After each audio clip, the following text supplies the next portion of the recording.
Greetings, YouTube, and welcome to Prof. Hoff's Day 3 Beta Test Breakdown, where we discuss the new global node that you could choose at your own risk to face with a higher risk but a higher reward, hopefully, incentive for the future of Alliance Quest. And the first 2 days, we had No Retreat, which is absolute BS.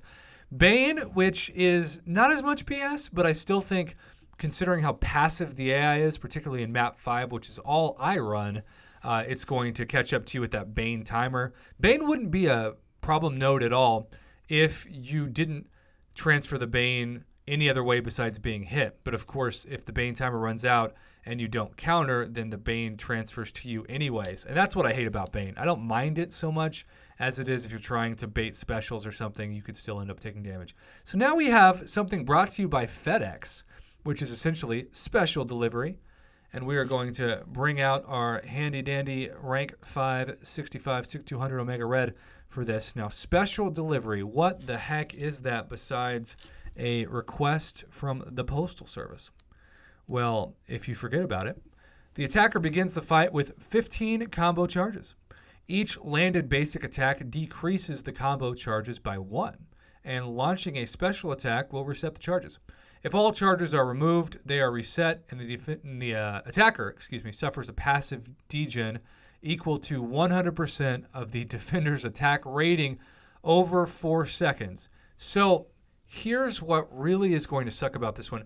And I love how Kabam has done this beta with the Morningstar boss, because even though she's annoying, the Hyperion boss is still, at least in my book, by far the toughest boss. So if you are looking to reset the combo charges by launching a special attack, you can't gain power at the beginning of the fight against Hyperion in either Tier 1 or Tier 2 with those mini-boss fights. So you have to make sure in this new global node that you do not attack before that timer runs out. Now, if you have a champion like a 565 Sig 200 OG Vision like I do, that's not going to be a problem because you're going to be in a position where you're probably wanting to stall anyway, so you get the synthesis with the power gain. But if you forget that rule, you're going to be taking a lot of damage because you will not make it to a special one by the time that damage is inflicted. So the key for this, and really in terms of strategy, this is the best one we've seen so far because I'm going to defeat this Sentinel before I even get to a combo of 15. It took me 10 hits. And I get this is like day 1 Alliance Quest, so obviously it would take more hits if we managed to get to day 5. But at the same time, this is fair. I think this one is probably the least stressful as long as you have a plan to launch that special. The biggest BS of all, though, would be if there was power lock, right? Or the whole only villains gain power, heroes don't, but then you took damage after 15 hits and you're fighting like a 30,000 rated champion. That would be terrible. As I like to say, that'd be sponsored by a low-grade vacuum company because it would suck. All right, so we're going along.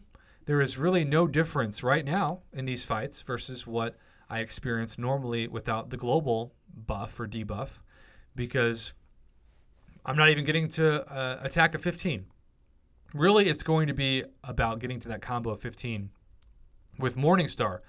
And as always, I expect that Kabam doesn't really anticipate that you're going to lose the health on your path as much as the mini-bosses. And I don't know about you watching this, but I have been in quite a few alliances where 1 or 2 people take the minis every time, and everybody else is just what I affectionately refer to as the lazy losers.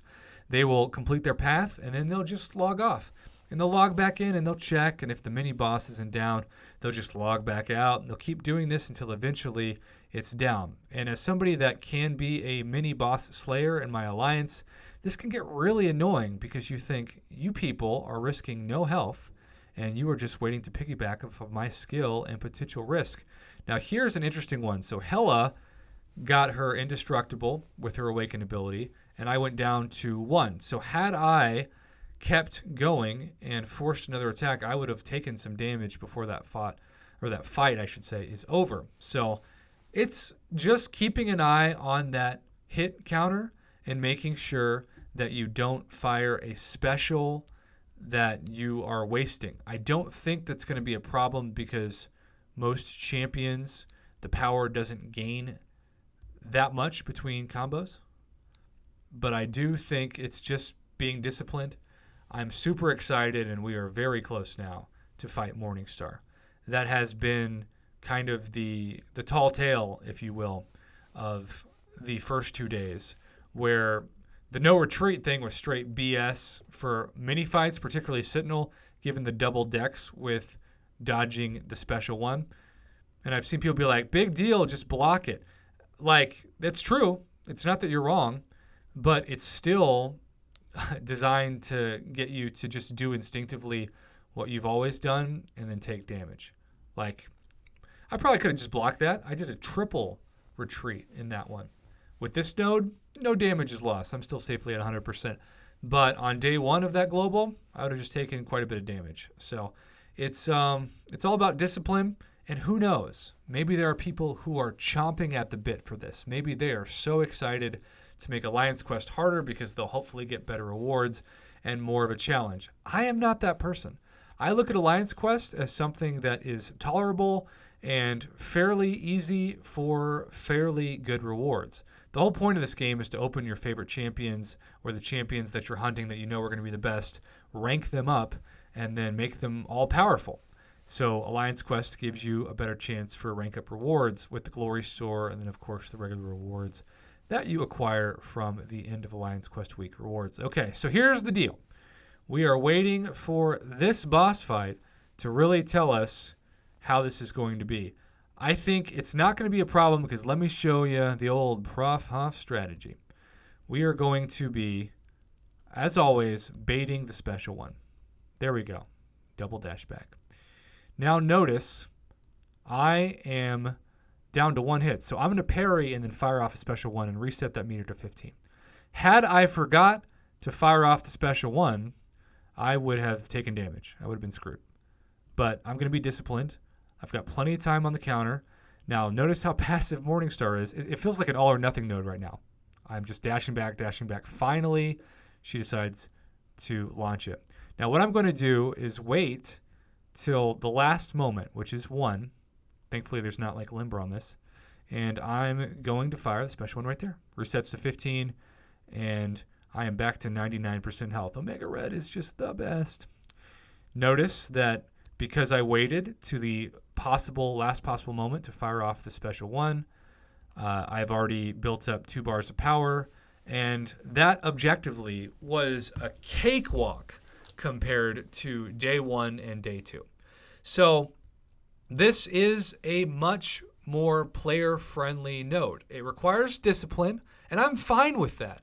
I just don't want it to be so cheap that, like no retreat, you're going to be caught in a position where it's a lose-lose. Or with Bane, you're going to either have to take a gamble and intercept in order to transfer the Bane back, or if you stay patient and you're trying to do what I just did with Morningstar and bait specials, you're going to lose quite a bit of damage because that Bane timer is going to be transferred to you anyway until you land a hit. So this is a fair global node. I try to be as objective as possible, and this is fair. I think Kabam, if you keep this, I'm going to be good with it. It's the no retreat that I'm not a fan of. Bane is more manageable, but I can see people getting absolutely wrecked with it, which is your goal, right? To take our potions and revives and units and money. But yeah, this is the most tame. FedEx delivered a special delivery of tameness, and for one, I am thankful for that. So thanks for watching, YouTube. Have a good one, and let me know your thoughts on this new beta buff in the comments below. Just remember, it's optional. It's not going to be forced upon you, but if enough people do it, alliances are going to feel pressured to keep up by choosing this as well.